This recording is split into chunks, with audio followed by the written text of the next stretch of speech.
അപ്പോസ്തലന്മാരുടെ പ്രവൃത്തികൾ അധ്യായം 13. അന്ത്യോക്യയിലെ സഭയിൽ ബർന്നബാസ്, നീഗർ എന്ന് വിളിച്ചിരുന്ന ശിമോൻ, കുറേനക്കാരനായ ലൂക്യോസ്, ഇടപ്രഭുവായ ഹെരോദാവിനോടൊപ്പം വളർത്തപ്പെട്ട മനായേൽ, ശൗൽ എന്നീ പ്രവാചകരും ഉപദേഷ്ടാക്കളും ഉണ്ടായിരുന്നു. അവർ കർത്താവിന് ശുശ്രൂഷ ചെയ്തും ഉപവസിച്ചും വരികയിൽ പരിശുദ്ധാത്മാവ് അവരോട്, ബർന്നബാസിനെയും ശൗലിനെയും ഞാൻ അവരെ വിളിച്ചിരിക്കുന്ന വേലയ്ക്കായി വേർതിരിക്കുക എന്ന് പറഞ്ഞു. അവർ ഉപവസിച്ചും പ്രാർത്ഥിച്ചും ശൗലിൻ്റെയും ബർന്നബാസിൻ്റെയും മേൽ കൈകൾ വെച്ച് അവരെ പറഞ്ഞയച്ചു. പരിശുദ്ധാത്മാവിനാൽ അയക്കപ്പെട്ടവർ സെലൂക്കയിലേക്കും അവിടെ നിന്നും കപ്പൽ കയറി കുപ്രോസ് ദ്വീപിലേക്കും പോയി. അവിടെ സലാമീസിൽ എത്തിയപ്പോൾ അവർ യഹൂദരുടെ സിനഗോഗിൽ ദൈവവചനം പ്രസംഗിച്ചു. യോഹന്നാൻ അവർക്ക് സഹായിയായി ഉണ്ടായിരുന്നു. അവർ കുപ്രോസ് ദ്വീപിൽ ഉടനീളം സഞ്ചരിച്ച് പാഫോസിലെത്തിയപ്പോൾ ബർയേശു എന്ന കള്ളപ്രവാചകനായ ഒരു യഹൂദ മന്ത്രവാദിയെ കണ്ടുമുട്ടി. അയാൾ സെർഗ്യോസ് പൗലോസ് എന്ന ബുദ്ധിമാനായ ദേശാധിപതിയോട് കൂടിയാണ് കഴിഞ്ഞിരുന്നത്. ബർന്നബാസിനെയും ശൗലിനെയും വിളിച്ചു വരുത്തി ദൈവവചനം കേൾക്കാൻ ദേശാധിപതി ആഗ്രഹിച്ചു. എന്നാൽ എലീമാസ് അവരെ എതിർക്കുകയും ഭരണാധികാരിയെ വിശ്വാസത്തിൽ നിന്നും പിന്തിരിപ്പിക്കാൻ ശ്രമിക്കുകയും ചെയ്തു. അപ്പോൾ പൗലോസ് എന്നും പേരുള്ള ശൗൽ പരിശുദ്ധാത്മാവ് നിറഞ്ഞ് അവനെ ഉറ്റുനോക്കി ഇങ്ങനെ പറഞ്ഞു: ഹേ സകല കപടവും സർവ്വദുഷ്ടതയും നിറഞ്ഞവനെ, പിശാചിൻ്റെ മകനെ, സകല നീതിയുടെയും ശത്രുവെ, കർത്താവിൻ്റെ നേർവഴികളെ വികലമാക്കുന്നത് നീ നിർത്തുകയില്ലേ? ഇപ്പോൾ കർത്താവിൻ്റെ കരം നിനക്ക് വിരോധമായി തീരും. കുറേ സമയത്തേക്ക് സൂര്യനെ കാണാതെ നീ അന്ധനായിരിക്കും. ഉടൻ തന്നെ മൂടലും അന്ധകാരവും അയാളെ ആവരണം ചെയ്തു. തന്നെ കൈപിടിച്ച് നടത്താൻ കഴിയുന്നവരെ അയാൾ തേടി നടന്നു. ഈ സംഭവിച്ചത് ഭരണാധികാരി കണ്ടിട്ട് ആശ്ചര്യപ്പെട്ടു. കർത്താവിൻ്റെ ഉപദേശത്തിൽ വിസ്മയിക്കുകയും വിശ്വാസം സ്വീകരിക്കുകയും ചെയ്തു. പൗലോസും സഹയാത്രികരും പാഫോസിൽ നിന്ന് കപ്പൽ കയറി പംഫുല്യയിലെ പെർഗയിലെത്തി. എന്നാൽ യോഹന്നാൻ അവരെ വിട്ട് അവിടെ നിന്ന് യെരുശലേമിലേക്ക് മടങ്ങിപ്പോയി. അവർ പെർഗയിൽ നിന്നും യാത്ര പുറപ്പെട്ട് പിസിദിയിലെ അന്ത്യോക്യയിലെത്തി. ശബത്ത് ദിവസം സിനഗോഗിൽ ചെന്നിരുന്നു. ന്യായപ്രമാണവും പ്രവാചക പുസ്തകങ്ങളും വായിച്ചു തീർന്നപ്പോൾ സിനഗോഗ് അധികാരികൾ അവരുടെ അടുക്കൽ ആളയച്ച് അവരോട്, സഹോദരങ്ങളെ, നിങ്ങളിൽ ആർക്കെങ്കിലും ജനങ്ങൾക്ക് പ്രബോധന വചനങ്ങൾ നൽകാനുണ്ടെങ്കിൽ ആകാം എന്ന് പറഞ്ഞു.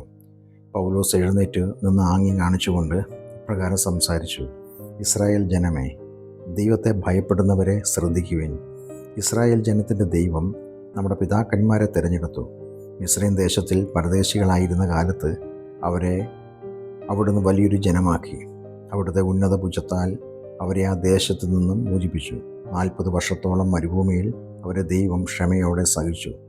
കനാനിൽ ഉണ്ടായിരുന്ന 7 ജാതികളെ അവിടെ നിന്നും പുറത്താക്കി അവരുടെ ദേശം നമ്മുടെ പിതാക്കന്മാർക്ക് അവകാശമായി കൊടുത്തു.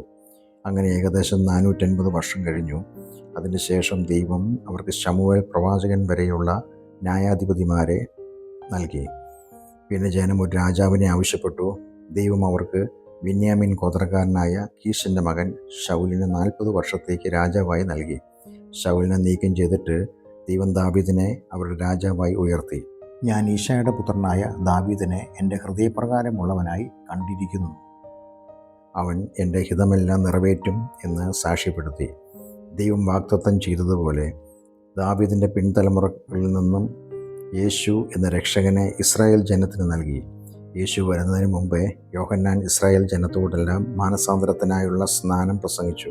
തൻ്റെ ദൗത്യം പൂർത്തിയാകാറായപ്പോൾ യോഹന്നാൻ ചോദിച്ചു: നിങ്ങൾ എന്നെ ആരെന്ന് കരുതുന്നു? ഞാൻ മിശിഹയല്ല, എൻ്റെ പിന്നാലെ ഒരാൾ വരുന്നുണ്ട്. ആ പാദങ്ങളിലെ ചെരുപ്പഴിക്കാൻ പോലും ഞാൻ യോഗ്യനല്ല. സഹോദരങ്ങളെ, അബ്രഹാമിൻ്റെ മക്കളെ, ദൈവത്തെ ഭയപ്പെടുന്ന ഇതര വംശജരെ, രക്ഷയുടെ ഈ സന്ദേശം ദൈവം നമുക്കാണ് അയച്ചിരിക്കുന്നത്. യെരുശലേം നിവാസികളും അവരുടെ ഭരണാധിപന്മാരും യേശുവിനെയോ ശബത്ത് തോറും വായിച്ചു വരുന്ന പ്രവാചകരുടെ വചനങ്ങളെയോ തിരിച്ചറിയാതെ യേശുവിനെ ശിക്ഷയ്ക്ക് വിധിച്ചുകൊണ്ട് അത് നിവർത്തിച്ചു. വധശിക്ഷയ്ക്കുള്ള ഒരു കുറ്റവും അദ്ദേഹത്തിൽ കാണാഞ്ഞിട്ടും യേശുവിനെ കൊല്ലാൻ പീലാത്തോസിനോട് അവർ ആവശ്യപ്പെട്ടു. അവിടത്തെക്കുറിച്ച് എഴുതപ്പെട്ടിട്ടുള്ളതെല്ലാം അവർ നിർവഹിച്ച ശേഷം യേശുവിനെ അവർ ക്രൂശിൽ നിന്നും ഇറക്കി ഒരു കല്ലറയിൽ വെച്ചു. എന്നാൽ ദൈവമോ യേശുവിനെ മരിച്ചവരിൽ നിന്നും ഉയർത്തെഴുന്നേൽപ്പിച്ചു. ഗലീലയിൽ നിന്നും തന്നെ അനുഗമിച്ച് യെരുശലേമിലേക്ക് ചെന്നവർക്ക് അവിടുന്ന് പല ദിവസങ്ങളിലും പ്രത്യക്ഷനായി. അവർ ഇപ്പോൾ ജനത്തിൻ്റെ മുമ്പാകെ അവിടുത്തെ സാക്ഷികളാകുന്നു. ഞങ്ങൾ നിങ്ങളോട് പ്രസംഗിക്കുന്ന സുവിശേഷം ഇതാണ്.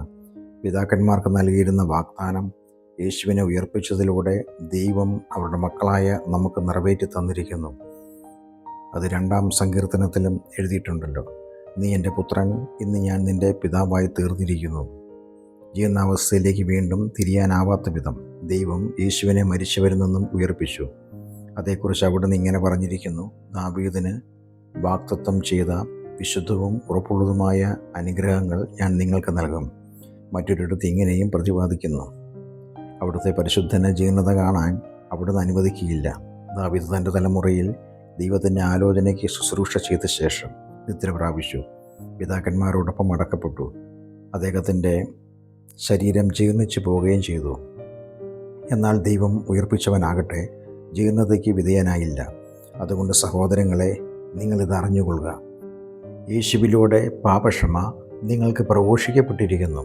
മോശയുടെ ന്യായപ്രമാണത്താൽ നീതീകരിക്കപ്പെടാൻ അസാധ്യമായിരുന്ന എല്ലാറ്റിൽ നിന്നും വിശ്വസിക്കുന്ന ഏതൊരാളും യേശുവിലൂടെ നീതീകരിക്കപ്പെടുന്നു. ആകയാൽ പ്രവാചക പുസ്തകങ്ങളിൽ പറഞ്ഞിരിക്കുന്നത് സംഭവിക്കാതിരിക്കാൻ സൂക്ഷിക്കുക. പരിഹാസികളെ ഇതാ കാണുക, വിസ്മയിക്കുക, എന്നിട്ട് നാശമടയുക. എന്തെന്നാൽ നിങ്ങളുടെ നാളുകളിൽ ഞാനൊരു പ്രവൃത്തി നിവർത്തിക്കുന്നു. നിങ്ങളോട് ആര് വിശദീകരിച്ചാലും നിങ്ങൾ വിശ്വസിക്കാത്ത പ്രവൃത്തി തന്നെ. പൗലോസും ബർന്നബാസും സിനഗോഗിൽ നിന്ന് പോകുമ്പോൾ അടുത്ത ശബ്ദത്തിലും ഈ കാര്യങ്ങളെപ്പറ്റി കൂടുതലായി സംസാരിക്കണമെന്ന് ജനങ്ങൾ അവരോട് അപേക്ഷിച്ചു. സിനഗോഗിൽ കൂടിയിരുന്ന പല യഹൂദരും യഹൂദമതം സ്വീകരിച്ചവരിൽ ഭക്തരായ പലരും അവരെ അനുഗമിച്ചു. അവർ അവരോട് സംസാരിക്കുകയും ദൈവകൃപയിൽ നിലനിൽക്കേണ്ടതിന് അവരെ പ്രോത്സാഹിപ്പിക്കുകയും ചെയ്തു.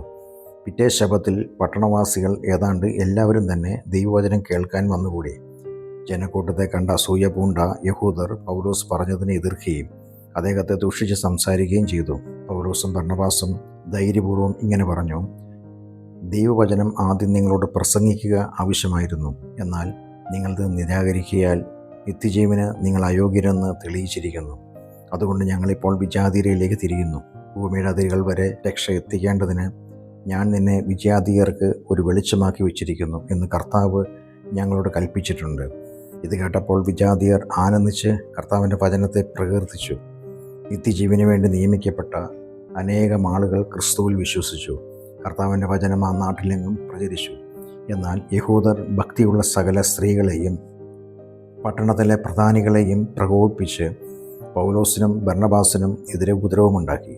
അവരെ ആ പ്രദേശത്തു നിന്ന് പുറത്താക്കി. എന്നാൽ അവർ തങ്ങളുടെ കാലിലെ പൊടി അവരുടെ നേരെ തട്ടിക്കളഞ്ഞ് ഇക്കോനിയയിലേക്ക് പോയി. അന്ത്യോക്യയിലെ ശിഷ്യർ ആനന്ദവും പരിശുദ്ധാത്മാവും നിറഞ്ഞവരായി തുടർന്നു.